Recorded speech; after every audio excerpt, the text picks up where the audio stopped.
Obinwannem Ndi-Igbo Global Cultural Movement Foundation. Our mission: to restore the honor and dignity of Igbo nation and its citizens. To restore the pride of Ndi-Igbo through the re-establishment of our self-esteem in the true spirit of love and support for one another. To ensure that our past trials and tribulations are turned into a glorious future. To rebuild the strength of Ndi-Igbo through her bond of unity. To ensure that Igbo nation reinvent herself and get back on track in order to regain her pride of place in the world. To reinvigorate the ingenuity of Ndi-Igbo through self-rediscovery and self-actualizations. To see that no Igbo child or citizen is left behind in the grand scheme of things. For inquiries, call Director Nwachineke Ugwu Okechukwu, Ukraine on +380 975 221413 or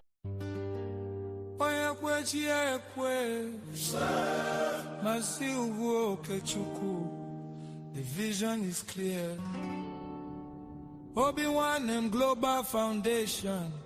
Listen.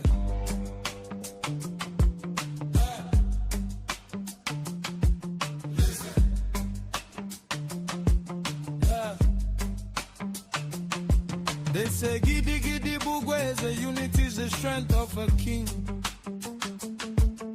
And when we walk together, there is no weight we cannot bring. From the red mud of a light boat to the streets of New York City, we carry the heritage, we carry the beauty. Mazi Ugwu Okechukwu saw the vision, he planted the seed. A home for every brother, a friend for every need. Obinwannem, the heart of a brother. Obinwannem, we love one another. Obinwannem, in Igbo home and abroad, hear the call. Together we achieve, we shall never fall. Join the foundation, let the movement grow. Obinwannem, everywhere we go.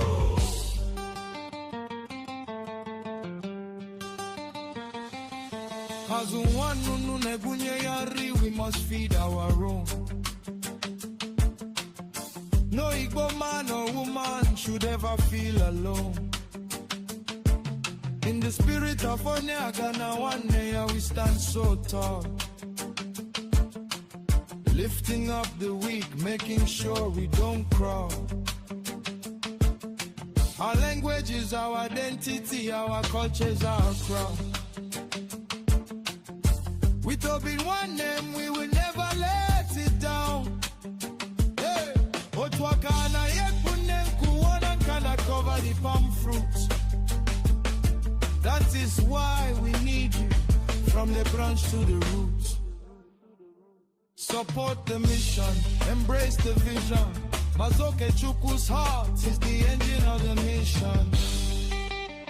Together we achieve, say it loud. Together we achieve, make us proud. Yeah. Igbo Gadi, Igbo Shali. Support Obinwannem, Ndi-Igbo Global Foundation. From the east to the west, north to the south. Mazi Ugwu Okechukwu, Ijele Govan. Together we achieve. Obinwannem, the heart of a brother. Obinwannem, we love one another. Obinwannem, Ndi-Igbo home and abroad, hear they call. Together we achieve, we shall never fall. Join the foundation, let the movement grow. Obinwannem, everywhere we go.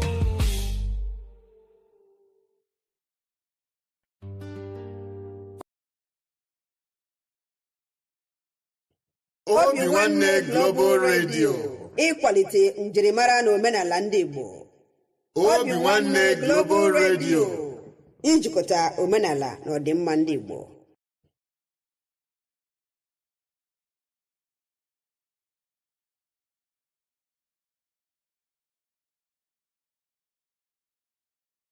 What am I saying? Is it not person they are killing? So people are driving. I came here tonight with a very, very heavy heart because of the things that have happened in this last 1 week. Place called Kagarko in Kaduna here. Palm Sunday, last Sunday. People were in wedding. By 11:30 p.m. in the night, gunmen arrived on the wedding occasion, killed 13 persons, 10 injured, 28 abducted. How does it feel like it was your wedding day, God forbid, a relation's wedding day, and all you got was bloodshed, was tears, because of devils and their incarnates? And Gwarukoba, which is a place I know very well in Jos, this Sunday, the same Palm Sunday, 7 days to Easter, young men out there. Was that 8 p.m. in the evening? Gunmen arrived, opened fire. Some say 28. A Christian leader today I spoke to in Jos said over 40 killed, many injured. Today, one of the videos they sent to me was a young man in front of the University of Jos Gate, where I went to school almost 40 years ago. They just rushed at him. Some of you have watched it, right? And we are killing him right in daylight. Huh? A human being. These people that surrounded him may not be more than 5 or 6. I'm going to come to that shortly. I have only 6 questions to ask tonight before we pray. Question number 1. Is it not better and easier to deploy all necessary resources to ensure the killing of Christians stops in this nation than to spend energy, time and resources and lobbying to deny that Christian genocide does not exist? What a waste of time. What a waste of resources. What a waste of effort. Question number 2. Is it not more profitable for the nation to defend the lives of the people than to prepare for next election? Election over the dead. Dead victims of state failure.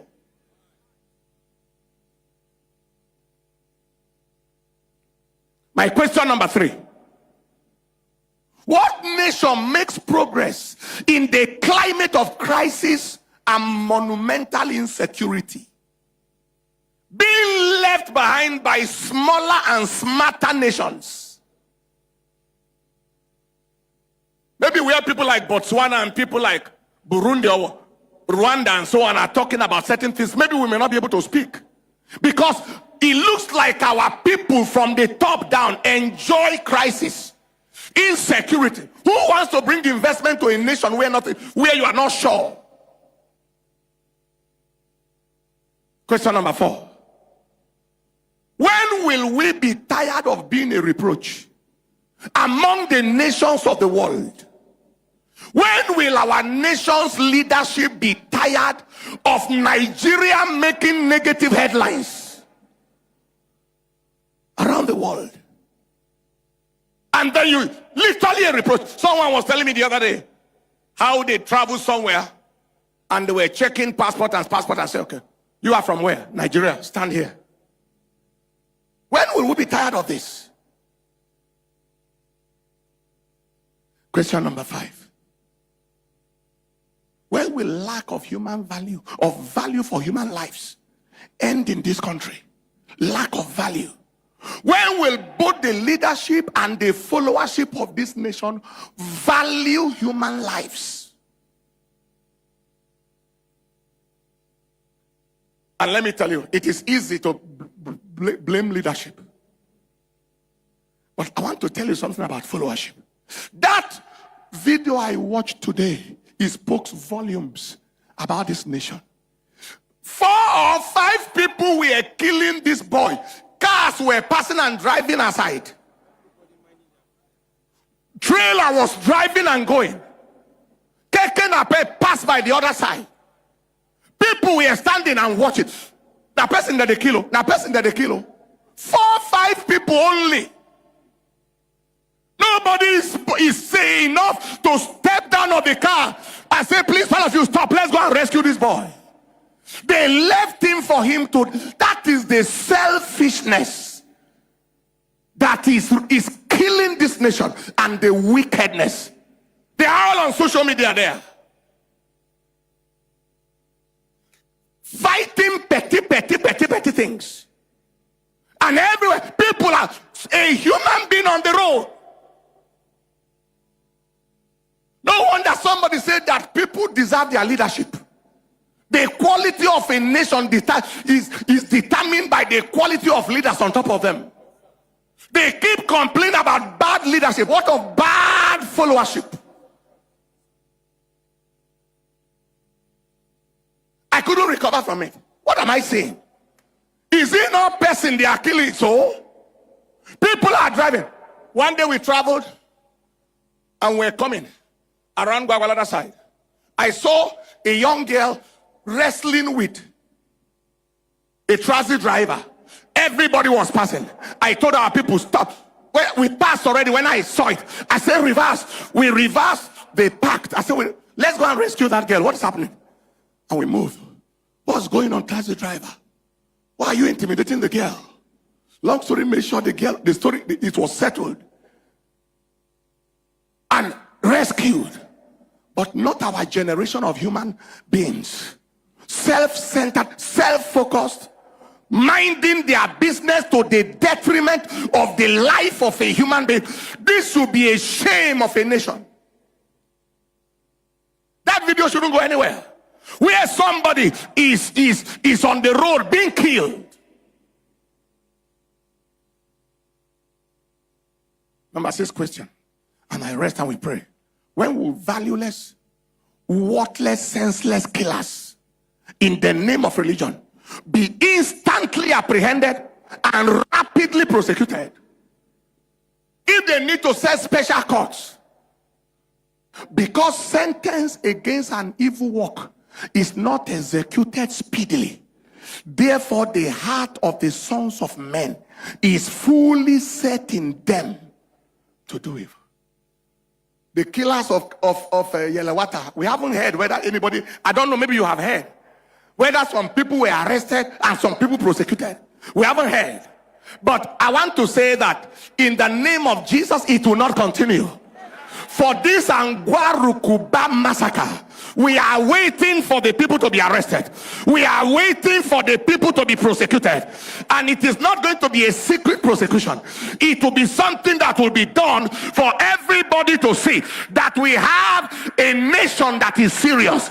A serious-minded nation with serious-minded leadership. It is time for us to say enough is enough. You don't wake up and kill people and then they go. And then nothing happened. They are also listening to the news. Nothing happened. Nobody arrested, nobody prosecuted, nothing. Then tomorrow the mad people come again. That devil is a bastard liar. That devil is a bastard liar. It is time for every agent of the devil. And in all fairness, where we find ourselves did not start with the current leadership of the nation. It started longest time, 20-some, how many years ago? But there should be at least one leader all of these years that will say, not under my watch. Enough is enough. Enough is enough. Even if that is what I do and I am in power for one day, I am all right. Let history record that I stepped in and I wiped out the devil and returned Nigeria back to a secure nation. Just was the headquarters of Igbo people when we were there. Because they like the weather. I hear that there are some of the tall mountains that have some snow on top of them at times. They like to live there. Just precious, beautiful Jos then. But today, devils and their agents turned it into a blood field. Are you hearing what I'm saying here today? We are going to pray. And I want everyone to pray with a heart cry and to say, Lord, enough is enough in our nation. Enough is enough. But how many of you are in agreement with what I just said? That those who kill people from now forward should be brought to book urgently. Urgently. It should not take 2-3 weeks, highest a month. They are brought to book.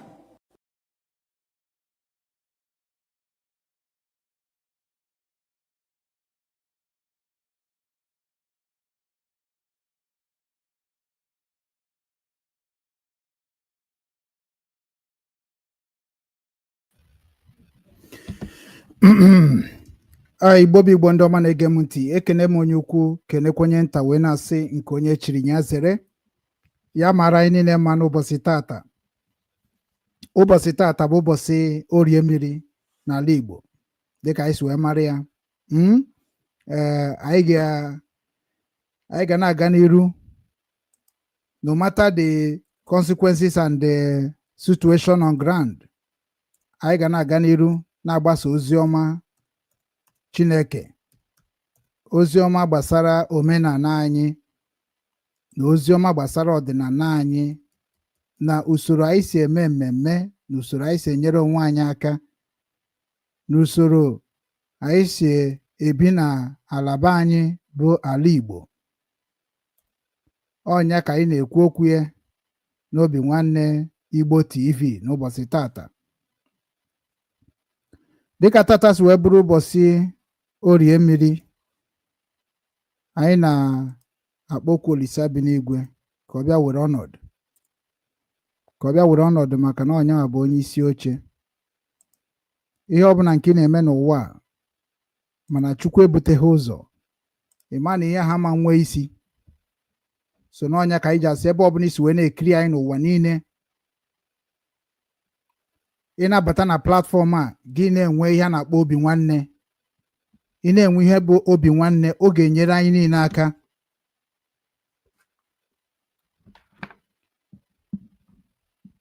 Ọ ga-enyere anyị niile aka wee bịakọta ọnụ maka na ife na-eme n'ala Igbo ma nke na-eme n'obodo oyibo. Ọ bụrụ na ị chọrọ ka ọ kwụsị, gee m ntị n'onu, sonyere anyị na ozi ọma anyị na-ezi n'Obinwanne Igbo TV. Ị ga-enwetakwa anyị n'Obinwanne News YouTube. Ọ ga-enye aka maka na a sị na ama ọkwa mmiri na eji ama ọkwa mmiri maka ozuzo. Agaghị ama adị ndụ na-esi mmụọ ebe mmakwunye m ga-eme Igbo ka ọ dị mma. So mụ ama nchezi anybody, m ga na-enye unu meseji na-agakwa n'iru wit ndị kwerenu n'ozi ọma nke Chukwu maka na ị na-ezigbo ozi ọma Chineke. Ozi ọma ka ala Igbo si wee debe ife mara ife ma today. Ozi ọma ga-eme gị ka igbudobe nwanne gị, chedebe nwanne gị ajọ echiche, ridobe nwanne gị mugu. Ụmụnne gị abụrụ na ndị ọcha na-eri mugu.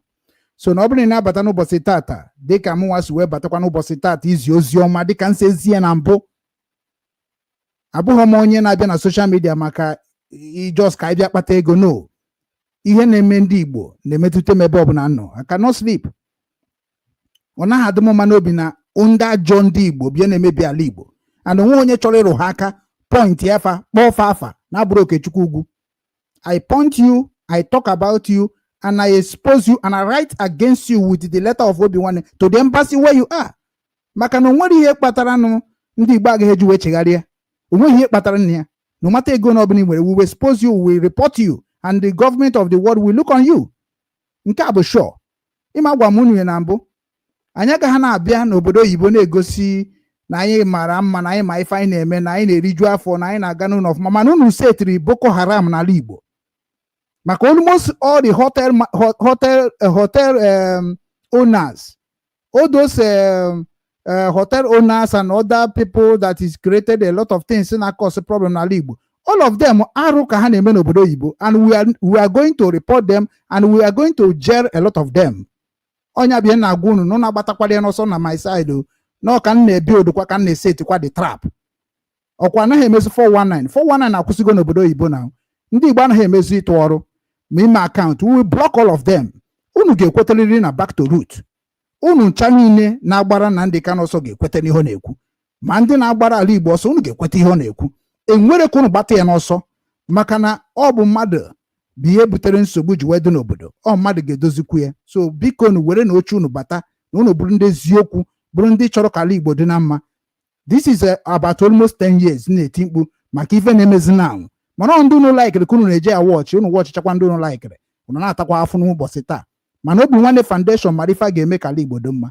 Focus and follow us. Stay tuned, maka na anyị na-anacheta ka anyị gwa gị ka o si akpọtụ n'ala Igbo, and gwakwanụ gị ebe ị ga-esi wee soro ka udo dị n'ala Igbo. Onye chefukwana onye unu agwa unu okwu bụ nwanne unu nwoke Ugwu Okechukwu, Obinwannem nke ndị Igbo, ka m ji arụrụ Igbo niile ọrụ, maka na Igbo amarozi ihe bụ omenala. Omenelu ka ha na-emezi, ana onye na-eme omenelu emụkwa ka esi ezi ya ozi. So n'ụbọchị tata bụ ụbọchị Orie mmiri, ya rutere anyị niile ihe ọma, rutere anyị niile ọganiru, rutere anyị niile ịdị n'otu na nghọta nke ụmụnne, maka na anyị ghọta na anyị niile bụ ụmụnne. Ịma na ya ma na-esezi okwu, ekwesịrị m ị na-enyere gị aka, ị na-enyere m aka, maka na onyekọrịta aka ka Igbo ji wee dị mma na gboo na ọnya ka anyị na-abịa ebe ekwu okwu ya wee sị na ọfọ niile ga-agọ n'ụbọchị taa bụ ezigbo ọfọ ga-eme ka ụmụ Igbo niile etetekwa n'ụra ọzọ, wee marakwa ife ha ga-eme ka ha dozibebe nna ha, na ọ bụrụ ọgụ na mgba ka anyị eji wee dozie ala Igbo. Maka na ife na-eme n'ala Igbo, anyị mara ndị na-akọsụ the problem, and ndị a na-akọsụ the problem anyị makwa ndị na-asọpọtụ ha from outside abroad, and ndị a na-asọpọtụ ha from outside abroad, we are going to fight them so that they will reduce to supporting people in Igbo land to be causing violence and causing a crime. Anyị ama just n'ọpụta na social media na-ekwu dịka ya mara ife dị n'ala Igbo, dịka ya bụrụzi ndị ụmụ Igbo. Ọ bụrụ Igbo onye Igbo, bụrụ nwa Igbo, join ya this movement.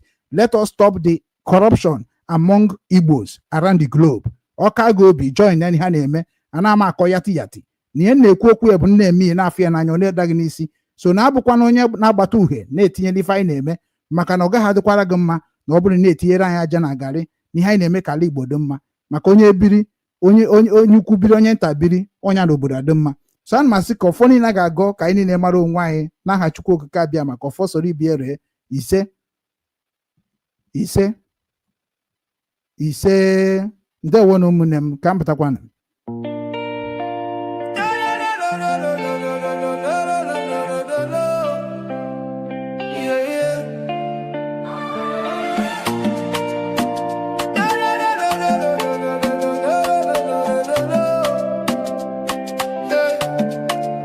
From the streets of Amber, across the deep blue sea, a message for the children, for you and for me. Obinwannem is calling, can you hear the sound? The roots of our fathers are being found. We know they forget where we come from. The strength of a lion, the beat of the drum. Ofu Obi, one heart. Obinwannem united we achieve. Ofu Obi, restoring the culture, that's what we believe. From the Ordinala to the Azusu we speak, lifting the fallen, helping the weak. Obinwannem worldwide, the movement is here. Igbo global, raise your head high. Our men will never, ever die. It's more than a page, it's a spiritual home. No matter how far in this world you roam, we're bringing back the wisdom, the tradition, the grace, putting the smile back on the Igbo face.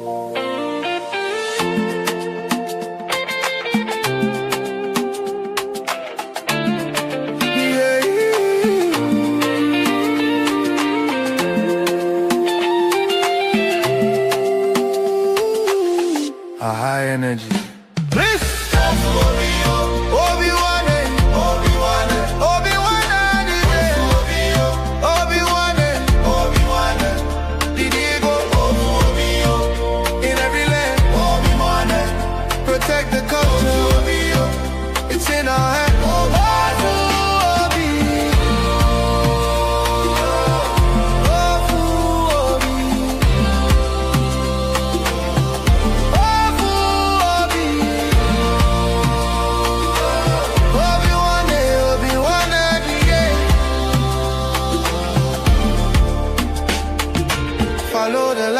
follow the way.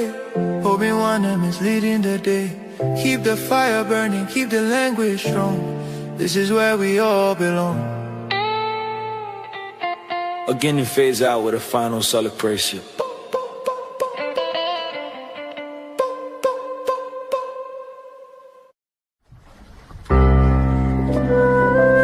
Obinwannem Global Radio, promoting the culture and traditions of Igbo nation.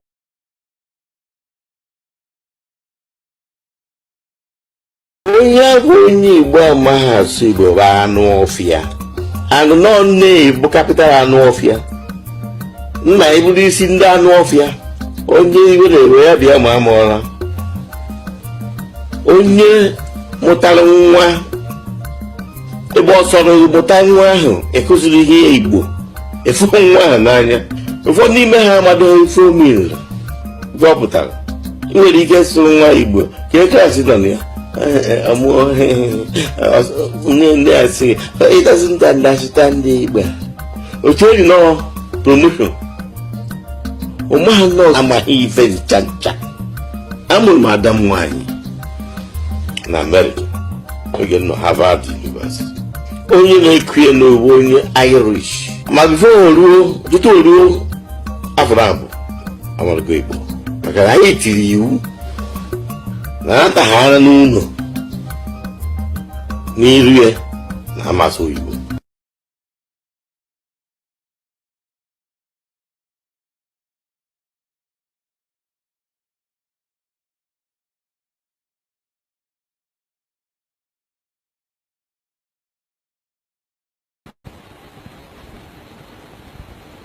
Hapụ ihe ọzọ ha eme ihe ọzọ. Ihe nyere anyị obi si ike ịma na ha ga-adarịrị na restructuring bụ a gara buri akpacha ya abata agasa agago constitutional conference mbụ gaa nke abụọ gaa nke atọ ihe niile ekwuchara na ihe a ga-eme onweghị nke emere mgbe a lụchara gasị na restructuring rehabilitation and reconciliation ụka ụhụ n'ezi onweghị nke emere eme ile ka obodo ekwensu ọ bụ Naijiria si akpa agwa maọbụ ndị na-achị ha si akpa agwa ị ga-ahụ na ha abụghị ndị na-ekweta n'ihe e kwuru. Ha na-ekwu ofu ha ma na-eme ọzọ ọ ka ndụ ha si dị o mekọta anyị n'ụwa ha ekweta ka emee restructuring. Ihe a bụ ihe m gwara ndị ọha na eze kama ha agha amụ ntị n'olu. Ọ gwara m ha agwa na restructuring ha na-achọ na ọ gaghị enwe isi esi ọnwụ si n'ọhịa ha chọrọ. Nsa unu gosi m restructuring unu were ya wetara m ya tupu unu gwa m sị m hapụ Biafra m na-eme ka ebe restructuring nọ taa.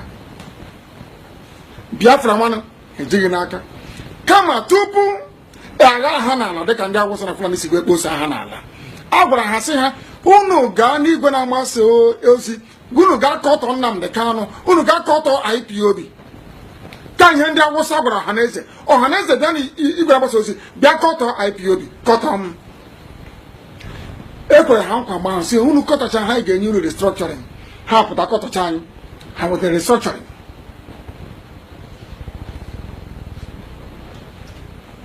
Biko kamgbe ahụ ihe dị etu a na-eme anyị maara na kamgbe nne ya Wodo batara nwere ihe dịka obere ihe mgbanwe n'ebe ọhaneze.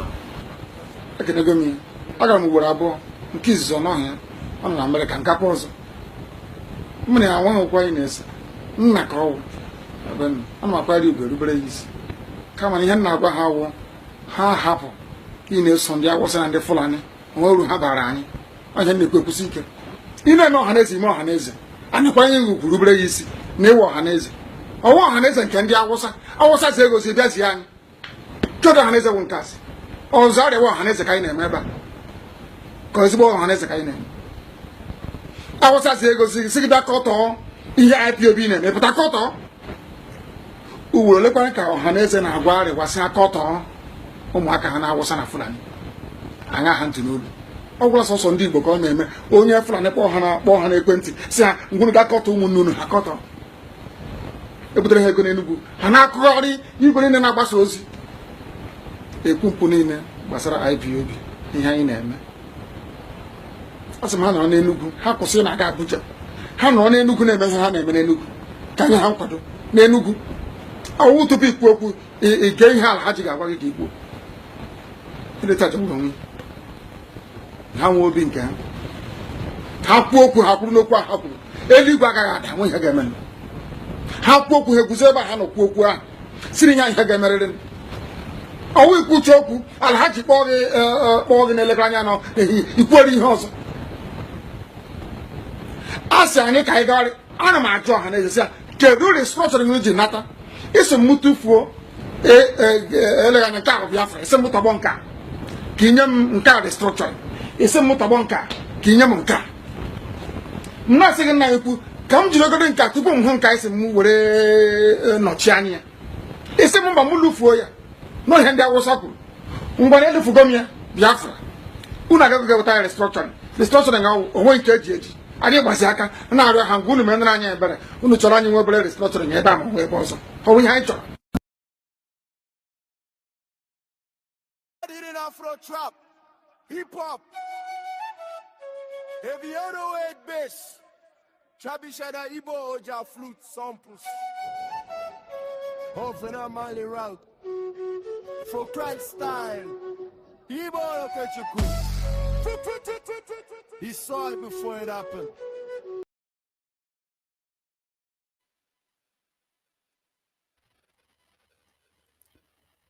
Ndị Igbo ndị ọma na-ege m ntị ekenekwa m n'ọzọ anyị anachitekwa n'ọzọ dịka anyị si wee kwuo n'ụbọchị taa ga-abụrụ anyị ụbọchị ọma o nwere ndị Kristian ndị otu anyị na-ekwukwa sị that na taa bụ Good Friday so ọ bụrụ na ịmara ife bụ Good Friday na Easter ịkọwara ndị mmadụ na comment section ọ ga-enye aka maka na mụ amara ihe na celebrate on Friday and ihe mere o ji wee bụrụ special Friday to other Friday amarọ m mana ọ bụ na eme ya inyere anyị aka na comment section ọ ga-enyere anyị aka anyị ga-agbapụ ya ọsọ n'oge adịrọ tata isiokwu anyị dị na ya bụ enu title so title anyị ji ejikwu okwu n'ụbọchị tata bụ ife na-eme na South Africa and ife na-eme na Ghana na ebe ọzọ ụmụnne anyị nọ n'ụwa niile unu n'anya unu ga-afụ na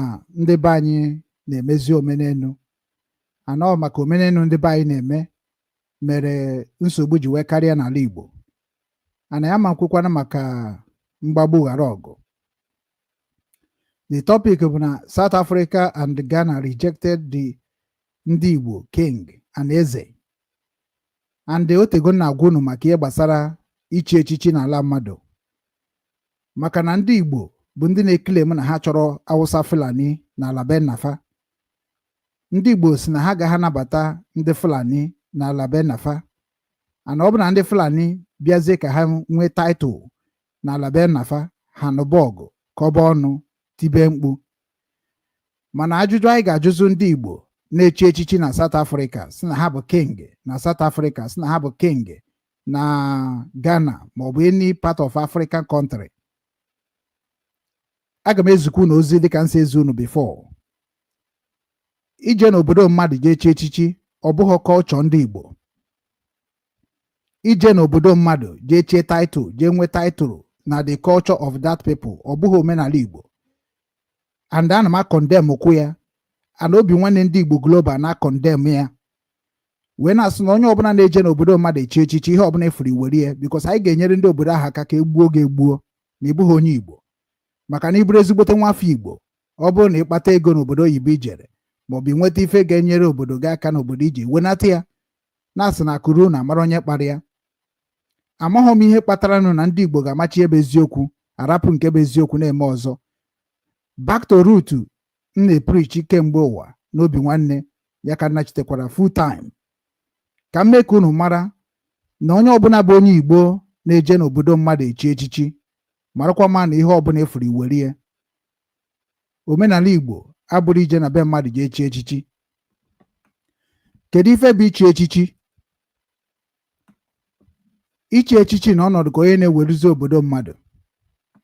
Ịbịa n'obodo si na ịbụ eze maọbụ na ịbụ igwe maọbụ na ịbụ king n'obodo mmadụ ọ nọ ka onye na-achọzi ime obodo ahụ Islamize.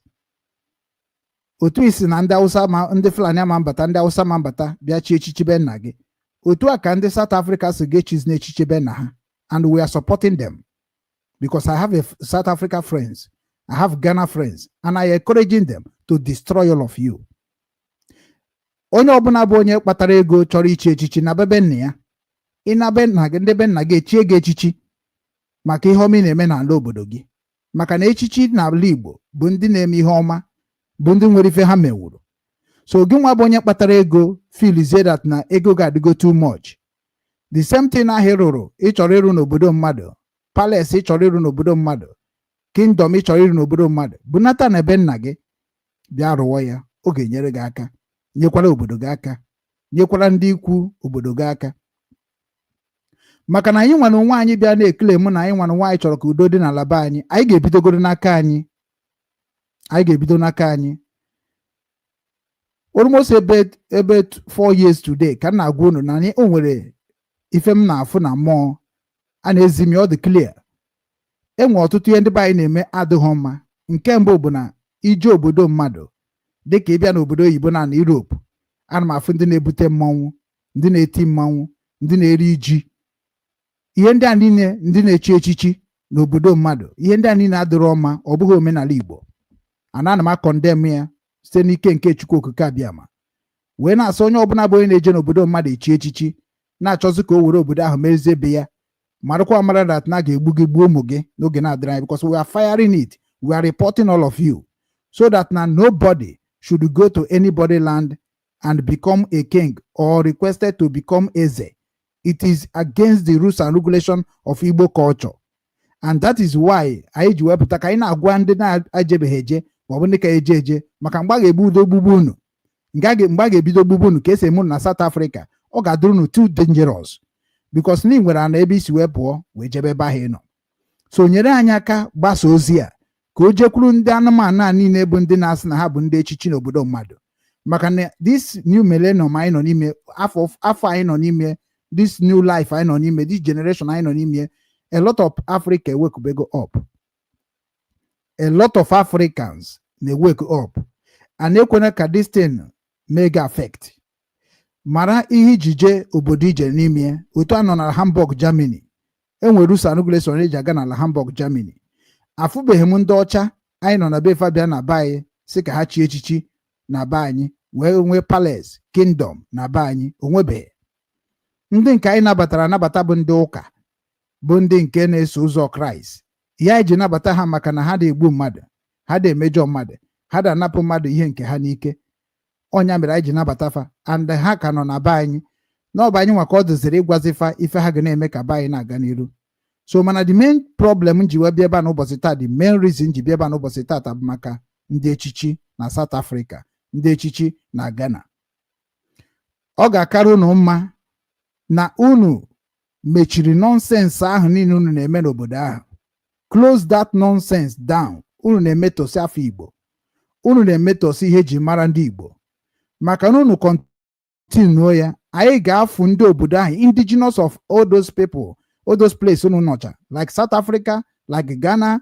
Anyị ga-agba mbọ fụ na egburu unu niile bụ ndị king ahụ, because so unu nwa na-emebi ala Igbo.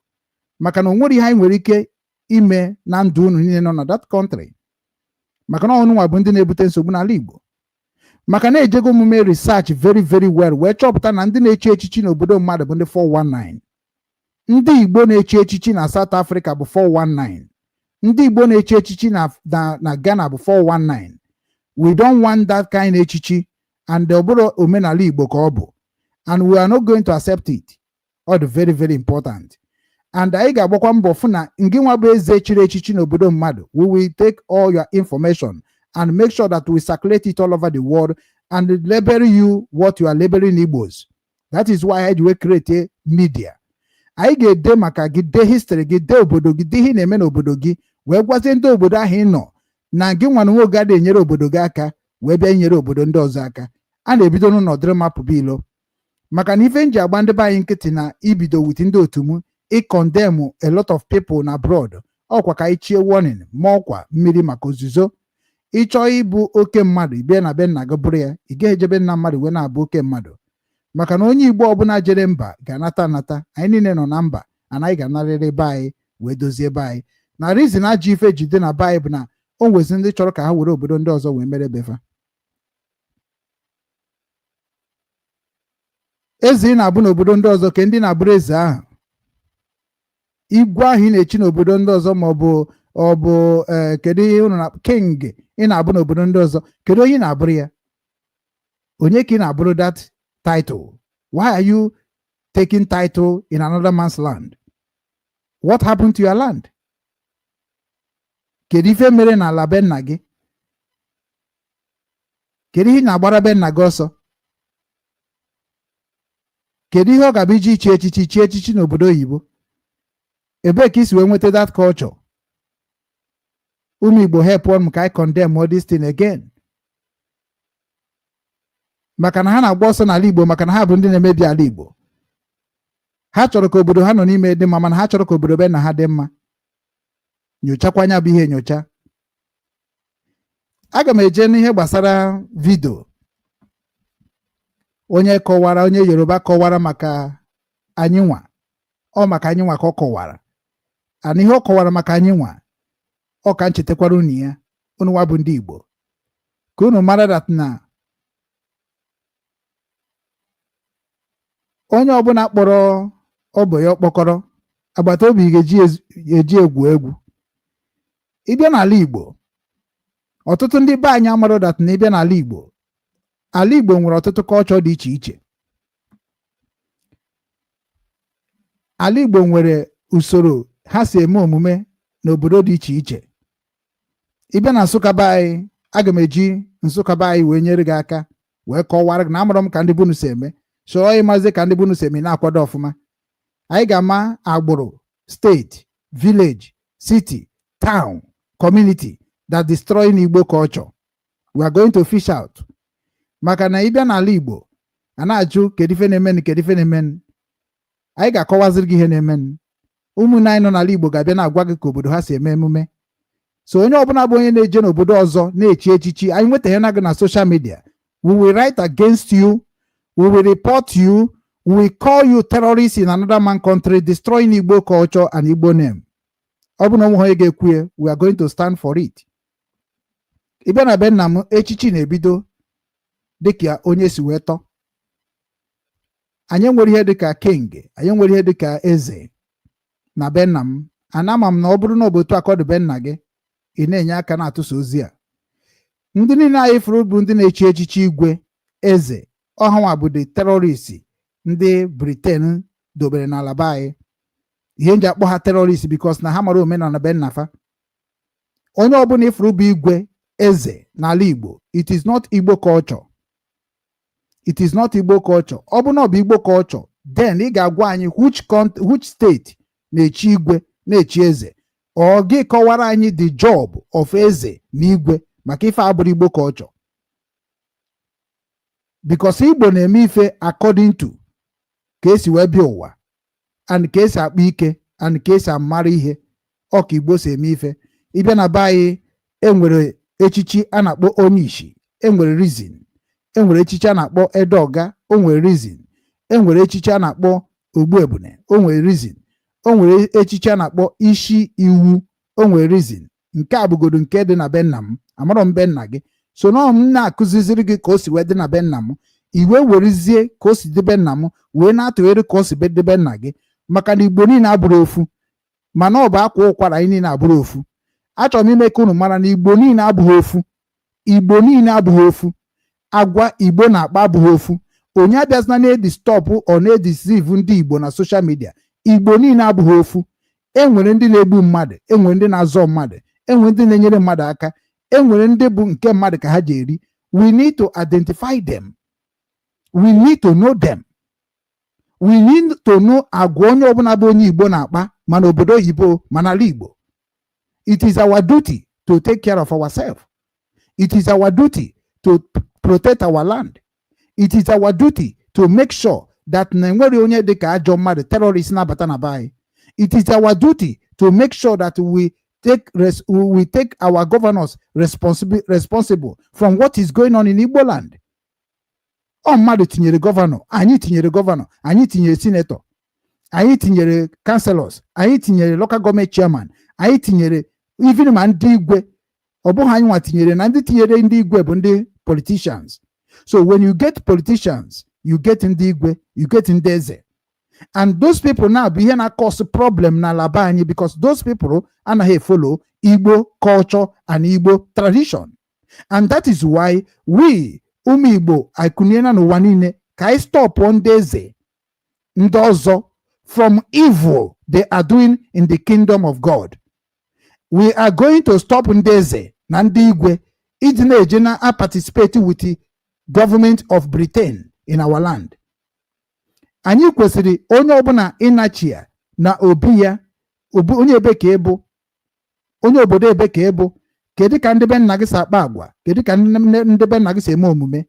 It is what you need to learn by your villagers, not anybody on social media.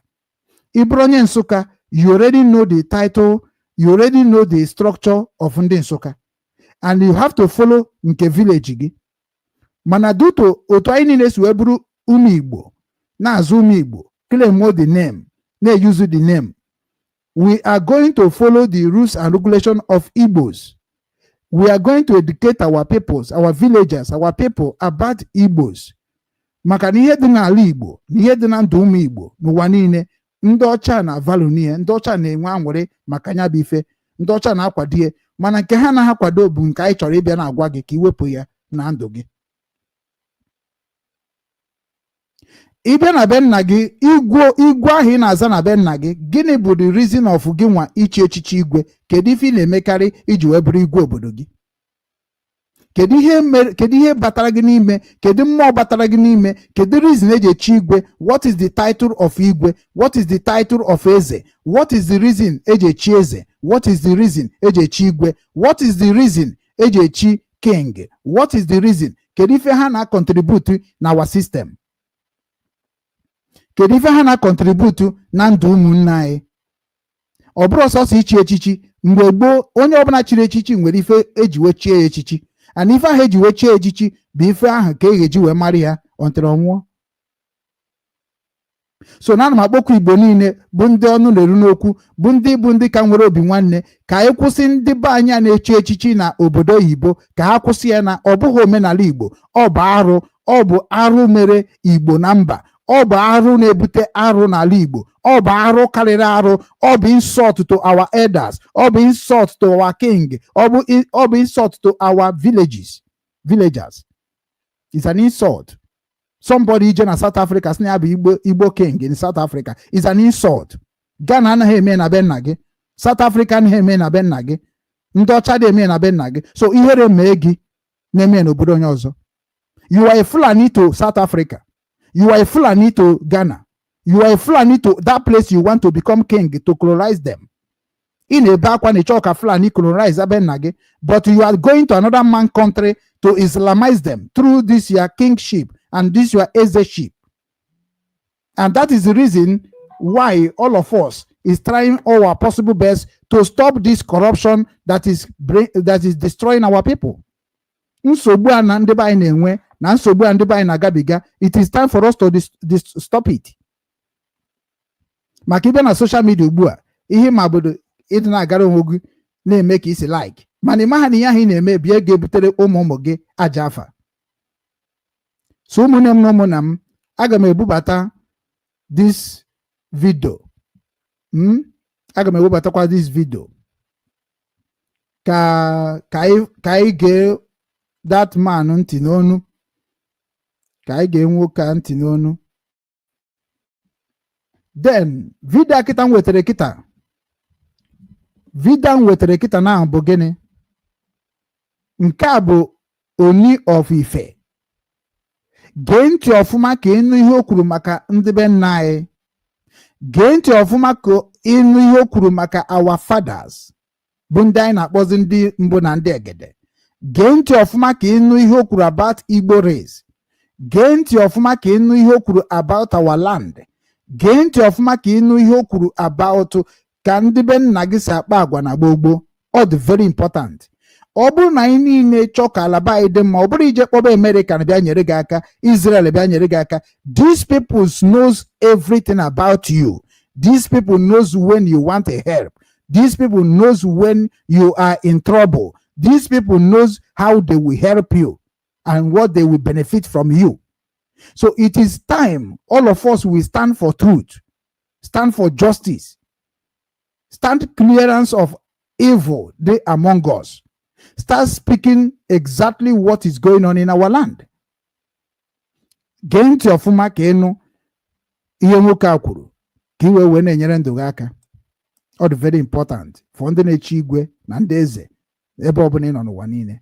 Created prosperity. God created we, the entire humanity. But at some point, the world of the spiritual world, that's the world of divinity, existed several thousands of years before humanity. One of the world of divinity is Aje, in which in Ife, it has been from time immemorial, before creation of humanity, it has been like that in terms of celebration of wealth. But to the glory of God, a particular race actually discovered it first. And the truth be told, the race that first discovered prosperity and wealth, and they really nurtured it, are the Igbo race. The Igbo. Now, maka ndị niile abụ ndị na support one Nigeria under the British power, ndị a niile na support ka anyị ncha niile hapụ ịnachịkwa azụ how we was created. Listen very carefully ihe onye Yoruba kwuru. Prosperity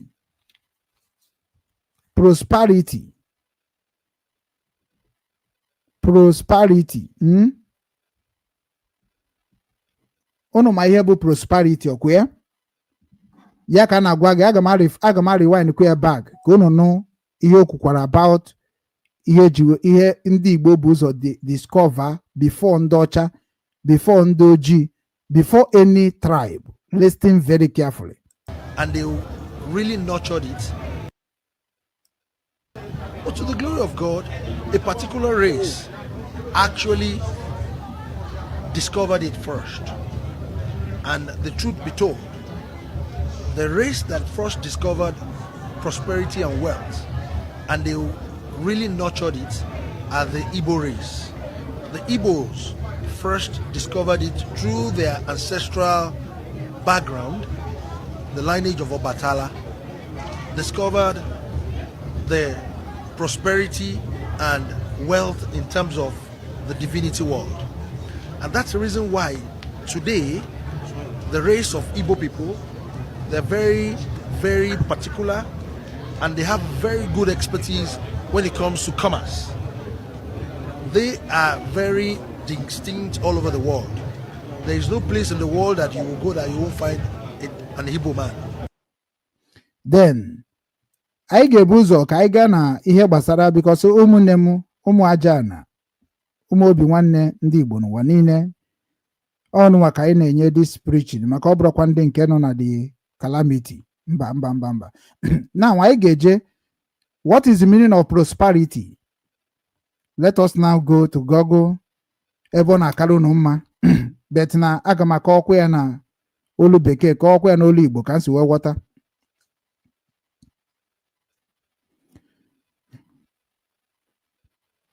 Then ọ na-akọwa na prosperity, inside prosperity ị ga-enweta economic, ị ga-enweta individual, ị ga-enweta general. Onye ahụ bụ ihe nwere ike inweta inside prosperity. Prosperity, according to Google, also is the state of driving, flourishing, and experiencing success, often characterized by financial wealth, good future, and overall well-being. It is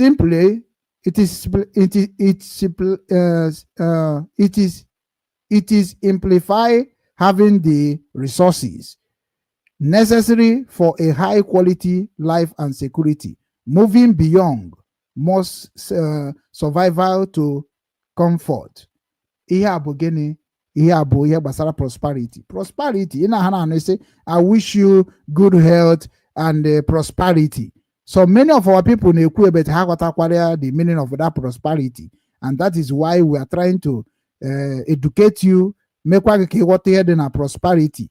A na-agwa gị na nna gị na nne gị bịa chọpụtara ya before band ọcha aka, before band Britain aka. Then I have go usage example of prosperity started from economic. The nation experienced a long period of peace and economic prosperity in Afia. So automatically been a Igbo. Anyị nwa bụ ndị nke na-emepụta ife anyị na-eri, ọ nọ na economic. Anyị na-emepụta anụ anyị na-ata, ọ nọ na economic. Anyị na-emepụta mmiri anyị na-aṅụ, ọ nọ na economic. Anyị na-emepụta akwa anyị na-eyi, ọ nọ na economic. Ịfụrụ ya? So automatically Igbo nwere ife niile ha kwesịrị iji wee bie ndụ without ije gị n'obodo mmadụ. So ị ga-ajụzi onwe gị kedu ihe na-ebuje gị n'obodo onye ọzọ, dịka mụnwa si bịa Germany. The reason ji wee mepe Obinwanne Igbo TV, Obinwanne News, Obinwanne website, ka m gbaa mbọ fụ na that original history anyị was documented again. Ka anyị gbaa mbọ fụ na ihe ejiri mara anyị na anyị na-edetu ihe, maka na ije na Google ọtụtụ ihe a na-ekwu maka anyị nwechara ebe o riri mperi. Anọnya ka anyị ji wee sị mba na anyị ga-etinye aka na nkụzi nke ime ka ndị be anyị nọ na social media ka ha kwụsị blackmail our culture. Then ịbịa n'ihe gbasara nya bụ wealth a na-agwa gị bụ na ịbịa n'ala Igbo mgbe gboo na be nna m ka esi wee kọwara m, maka ị na-ekwu ala Igbo, it depends of where you came from. Maka na-ekwu ala Igbo, anyị niile na-ekwu ala Igbo, mana enwere ala Igbo na-egbu mmadụ. Iruo n'Imo steeti na a lot of land, a lot of villages na-egbu onwe ha there. Amara m na ọ bụ ndị Igbo dị ife a ka ọ bụ ndị conquer that land. Then onye akwuru okwu akịta bụ onye Yoruba, which ọkwa nwanne anyị nwoke indirectly, because na ebe nna anyị bụ ụzọ wee chọpụta ife ụwa ji aga n'iru today. Automatically onye akịta nọkwa under our father, which is na Chukwuemeka Eze-Ani nwere ihe ọ gwara ndị Obinwanne Foundation mgbe anyị lọnchiri ya n'Enugu Agleri na Obugad. Ọ gwara anyị say that na o nwere ụmụnne anyị nọ na North, enwere ụmụnne anyị nọ na South, enwere ụmụnne anyị nọ na West, enwekwara ụmụnne anyị nọ na East. Na Igbo zuru ebe niile, mana Igbo bụ ndị njem, ana Igbo bụ ndị njem na Igbo anaghị ezu ike ma ọ bụ na ha ejechere nata na ọ na be nna ha ka ha na-ezu ike, which is na onye ọbụla bụ onye Igbo kwesịrị na every year or every 2 times in a year, not every year according to the structure of Igbo people, especially where I came from na Nsụka, every year ị kwesịrị na be nna gị jee mee ntọnala, maka na ntọnala na-eme gị ji eto ogologo ndụ.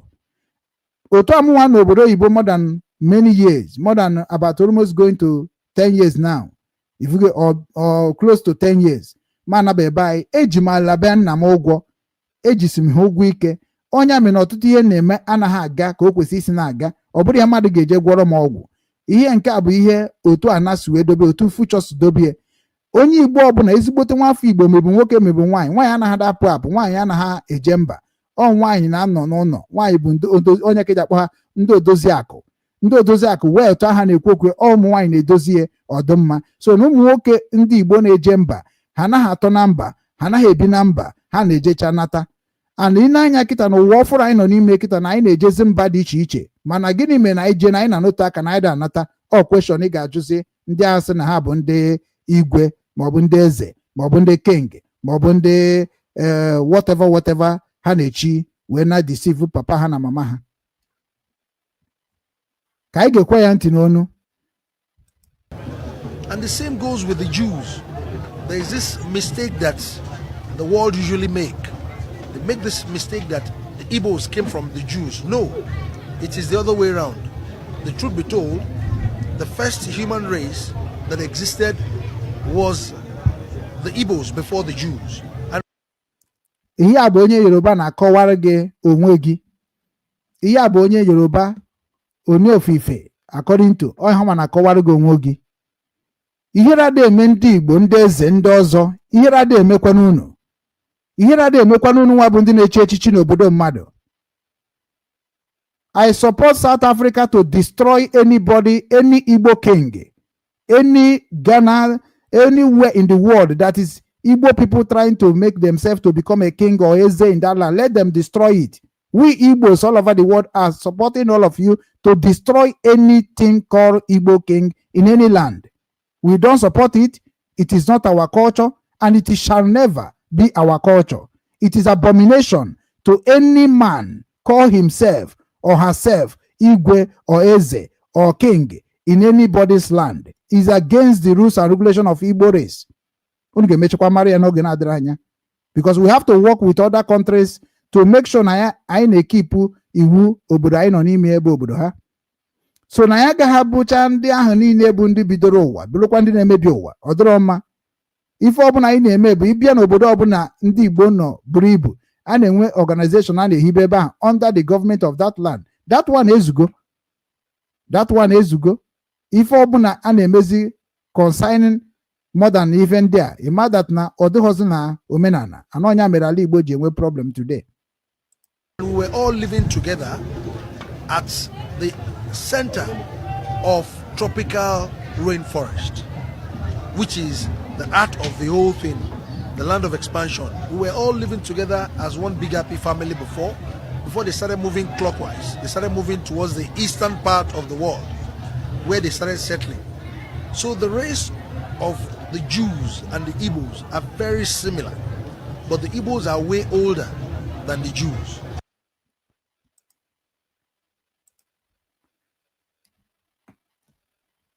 Ka unu wee fụ ife Igbo na-eme onwe fa.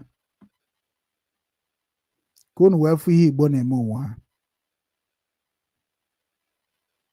Jewish bụ ndị si na ndị anyị na-ekwu na ha nwekwuru agbụrụ anyị little bit. Mana Jewish na-eme ọfụma. Mana mụ nwa na ụmụ na-afụ ndị Israel na ndị Jews ka ndị ajọ mmadụ. Afa niile na-agba n'isi Jewish na isi ndị Israel ha bụrụ ndị ezigbo mmadụ. Ana m agwa unu every day by day. Maka na otu akịta na anyị bịa sị na anyị bụ ụmụnne ha na-enwere ebe anyị relate with them. So ha kwesịrị ịdị na-enye nna anyị aka. Nke ahụ anyị enweghị ohe nyere anyị ya ka anyị na ha nwee ka anyị na ha wee rụkọ asị ụmụnne na ụmụnne. Ọ bụrụ ka o kwesịrị ịdị.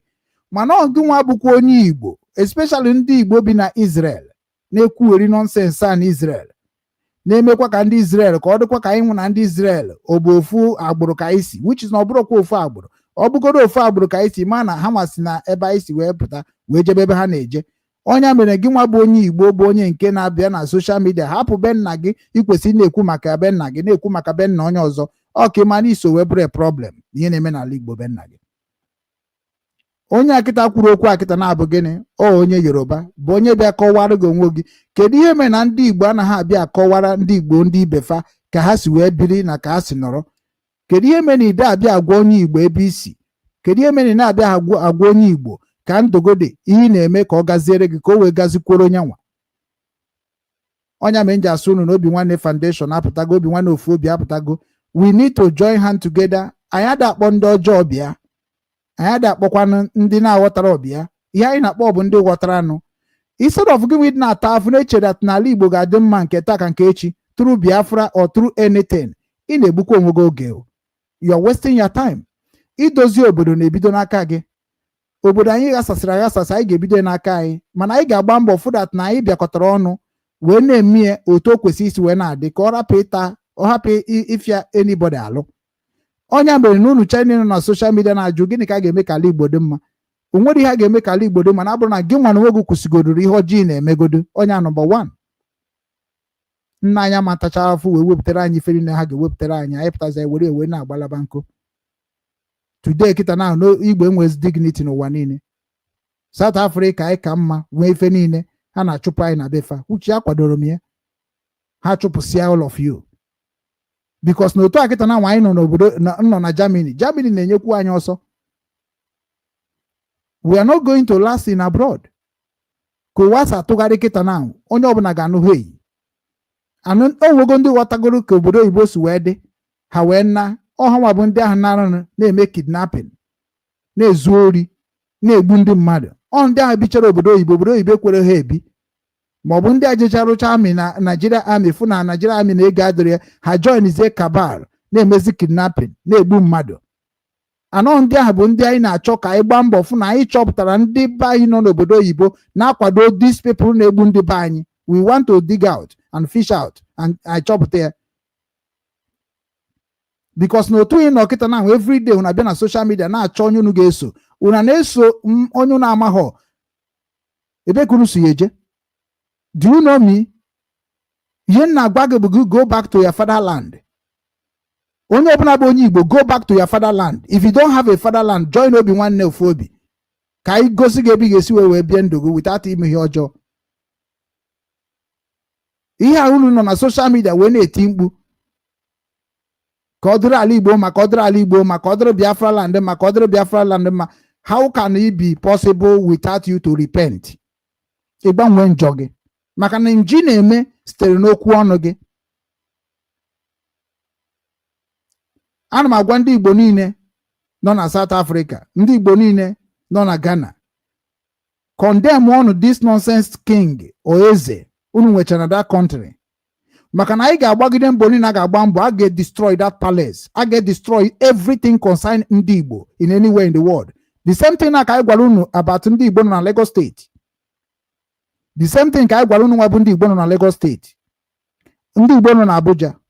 You people will regret denying your fatherland. Unu ncha niile ga-regret unu ji wee jụ ijoin race anyị ji wee na-agba mbọ ka anyị naba anyị. Ndị Yoruba ga-destroy a lot of ihe ndị Igbo ọ dịgo na map, we are aware. Ndị Hausa ga-destroy a lot of things ndị Igbo nwere na be nnafa, we are aware. Mana ihe anyị ji agwazi unu nwa bụ ndị nke nọ n'ala Igbo bụ ndị na-emebisizi ihe ndị be anyị na-ebunata ma ọ bụ ndị na-ekidnap ndị be anyị, ihe anyị na-agwa unu bụ na aka nsi unu ga-abụ n'ọnụ very soon. Unu ncha niile nọ n'ala Igbo kịta na-eme kidnapping na-egbu ndị be anyị na-akwado ndị ajọ ọchịchị, unu ga-emecha face the consequences. So ana m ayọ ndị niile abụ ndị nwere obi nwanne, kụnyenu join ya nọ movement of Obinwannem Ofu Obi ka anyị gbaa mbọ fụ na ndị niile akịta na-anwụ bụ ndị na-emegide ala Igbo anyị na anyị lapụrụfa follow ebe anyị kwesịrị iji na-agala onwe anyị. Ha chọta anyị okwu anyị achọta ha okwu maka na ọ ga-adịkwa difficult anyị nwee nweta onwe anyị na ọ bụ na anyị da-agwa onwe anyị eziokwu. Ọ ga-adị difficult anyị nwee nweta onwe anyị na ọ bụ na anyị da-agwa onwe anyị eziokwu. Mụ nwa na condemn this eze king a na-enwe n'obodo onye ọzọ, ọ na-ebutere anyị aja afa. Kwụsịnụ this nonsense unu na-eji echi echichi n'obodo mmadụ, ọ na-ebutere anyị aja afa. Afụrọkwa m ndị obodo ọzọ na-abịa n'obodo gị echi echichi, afụrọkwa m ndị obodo ndị ọzọ na-abịa n'obodo gị echi echichi. Even common Fulani, you don't want them to have land in your land. Ihe rada eme unu na condemn Fulani n'ụwa niile, betu unu na-achọ ije n'obodo mmadụ jee atịa ka Fulani. Ije n'obodo mmadụ gị na-azọ anaba obodo mmadụ ka ịma ha na onye echichi bụ so nwere ana unu enwe ana obodo mmadụ. That CAC a na-erejista bụ Foundation Charity Union a na-erejista n'obodo ndị ọzọ anyị ji abịakọta ọnụ, nke ahụ ezuoro unu. Na ọ bụ unu gaziri extend to Islamize obodo mmadụ nya konkazi obodo mmadụ, konkarios ịbịa gị bịa n'obodo mmadụ chọ ka ị bụrụ king na n'obodo king anadaeze na-abụ n'ofu oche. Ana unu chari na-egba nkịtị na-eme ka asị na ọ gbasaghị unu, then onye kpatara na ndị ụwa ga-emecha destroy ya ndị Igbo, because na ndị Igbo na-agafe bandịrị fa. ana onye mere ibe na social media instead of it na-agwa ndị Igbo ka ha kwụsị ihe ọjọọ ha na-eme, ije na-akpọ ndị Yoruba, ije na-akpọ ndị Hausa, ije na-akpọ ndị ọcha, ma na-enwere ndị Igbo bube nna gị chọghị ịkpa afa destroy ya ihe ọjọọ ha na-eme, condemn ihe ọjọọ ha na-eme, because all of you nwere ebe unu si emechi ihe ọjọọ n'otu n'otu. Ana m ekele ndị Igbo ndị ọma gere m ntị n'onu. Enweghị m time because na achọghị m ịdị na-egbu oge na my platform, enweghị m time. So ihe m bịara ka m gwa unu n'ụbọchị taata bụ gịnị? Ana m condemn that nonsense na-eme na Ghana. A sị na nwere ihe dịka eze ndị Igbo na Ghana. We condemn it. We condemn it, and we are trying all possible best to empower Ghana to destroy all of you. Go to Ben Nage Jeza. Go to Ben Nage. Niso Honabu, a supporter of terrorists in your kingdom. Gini na achụgo ọsọ na Ben Nage. Gini na achụ na ọsọ Ben na unu kwesị jeje ruo the king, the palace, ka be na-eme tourists na Ben Nage. Because iru a things like that, unu na-arụcha n'obodo mmadụ ga na-ebute ndị ọbịa.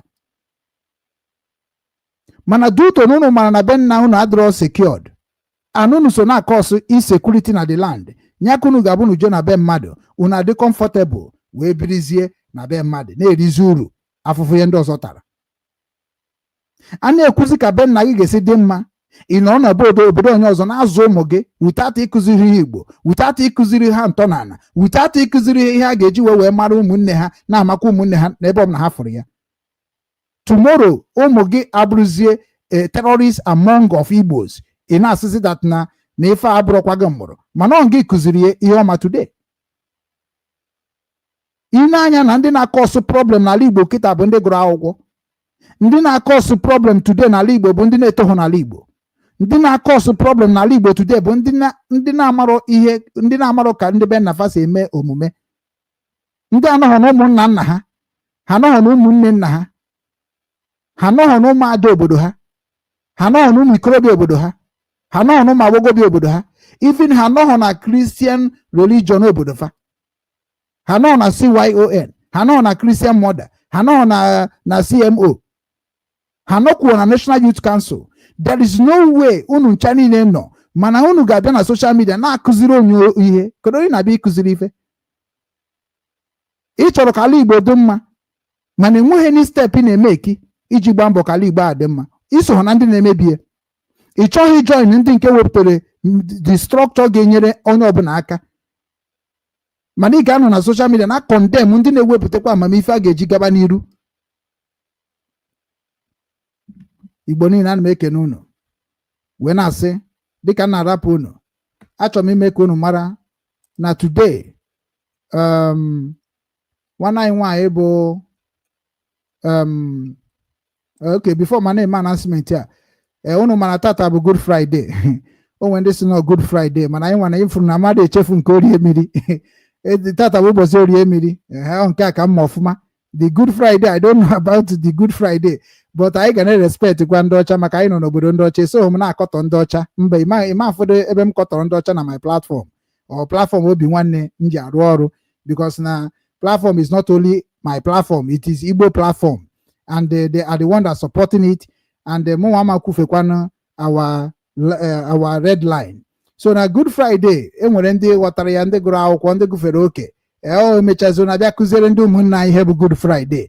Ọ bụrụ na-aza Good Friday, Good Friday, onye ka na celebrate, onye ka na-ekene, why eji wee bụrụ Good Friday? It is something that you need to educate our people. Amarọ m ya, mana enwere m time isi ka nchọta ndị ga-abịa kọwa, enwere m time aha chacha, maka na enwere ebe ọzọ m na-eje ngwa ngwa. Asị m just na ka nkene unu wee gwakwa unu so that na that ihe gbasara Igbo King I condemn ya. I condemn ya very very well. Obinwannem Foundation, we condemn it because Igbo titles in abroad, we reject it. Ọ bụrụ ezigbo ife, ọ bụ ibute ajọ afa n'ala Igbo, ọ bụ ibute ajọ afa na ndị dị ka anyị nwa na-akparị n'ụwa niile. We don't want it and it's not gonna happen. Anyị ga-agbari afa n'ụzọ dị iche iche. Ọ dịka onwe nwanne anyị nwoke na-akpọ ọnụ, which is na amara ọmụ nọ kpọkụdịgbo odumodu.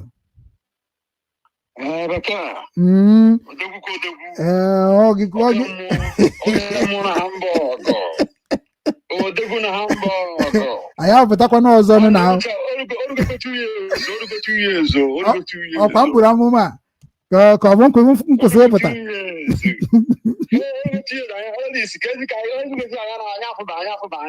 mba ọkụ unu hapụrụziri Obinwanne na unu hapụrụ Obinwanne ka nda akpọ n'ike enu mana atrizi ego gị dị n'Obinwanne na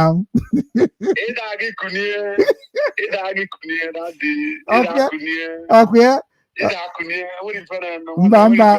mba anyị kara aka n'ozi anyị na-ezi abụrụ ozi ụmụazị ọ jamo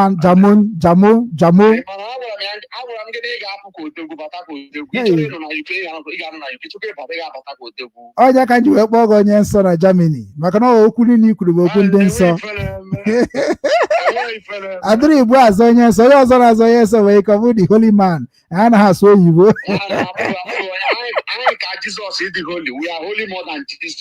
we are the holiest of the holiest. Exactly.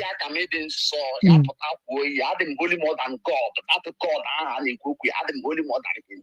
Because he created the man, also created the man his own image. He's an idiot by creating man his own image. Man, anaghị anya. We don't know your father. Ọ dị njọ. We don't know your father. But the I know my father. I know my grandfather. Yes. I know my grandmother. Yes. But I said, God created you in his own image. Only created I said, no, God, not in a sky. Let there be light. Let there be light. Ịma na o nwere mgbe akọrọ anyị akụkọ nna m o nwere mgbe akọrọ anyị akụkọ sị na ije ha na echi ije n'igwe ịba flight na onye n'igwe ka ị na-eji ịma na onye n'igwe ka anyị nọ na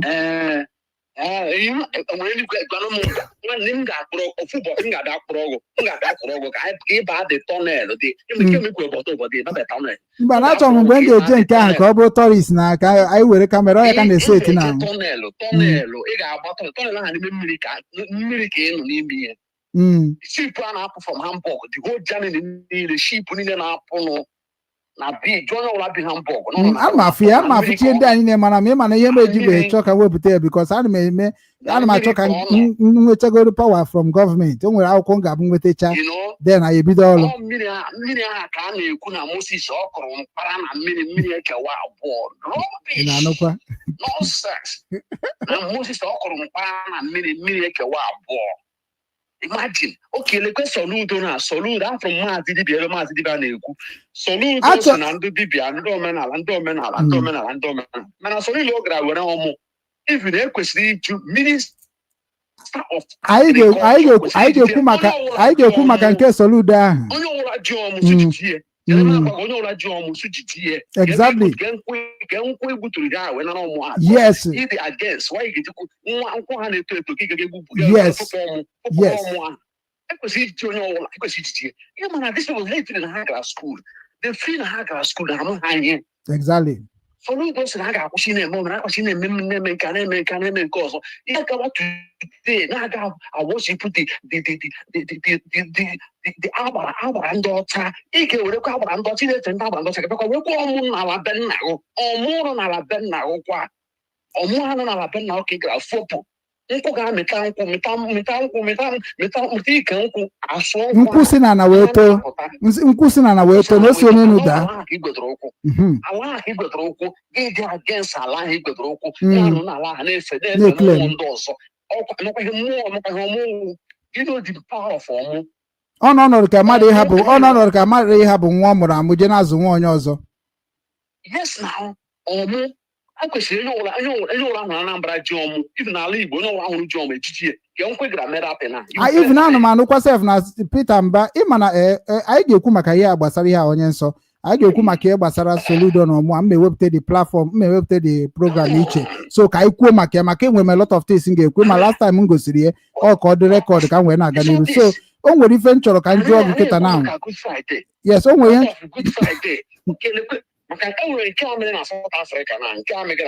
ka m ji wee bịa tata ihe ka m ji wee bịa taa igwe ihe a na-echigharị eze ma king n'obodo onye ọzọ kwe mana ana m ekwubu ihe dị ona si na ọ dịrọ mma na ọ ga-akọsụ problem and ha chara ime ga-emecha nwee problem ọ kwefu na omewego kịta na ahụ achụpụbago ha n'obodo dị iche iche mana ha kwuru si na nke aha mere West Africa na ha nọ na hall na-emere onwe ha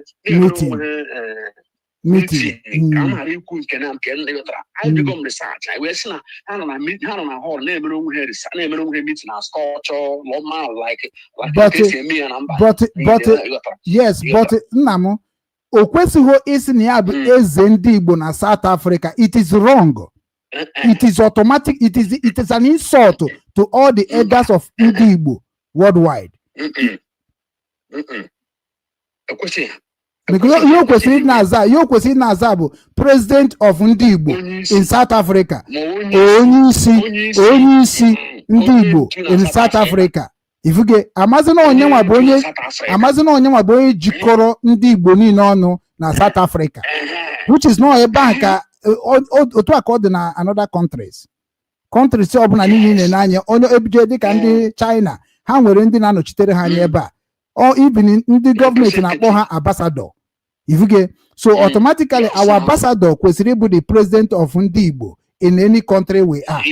Ifuge, which I support to that one can be registered under the government of authority of wherever we are.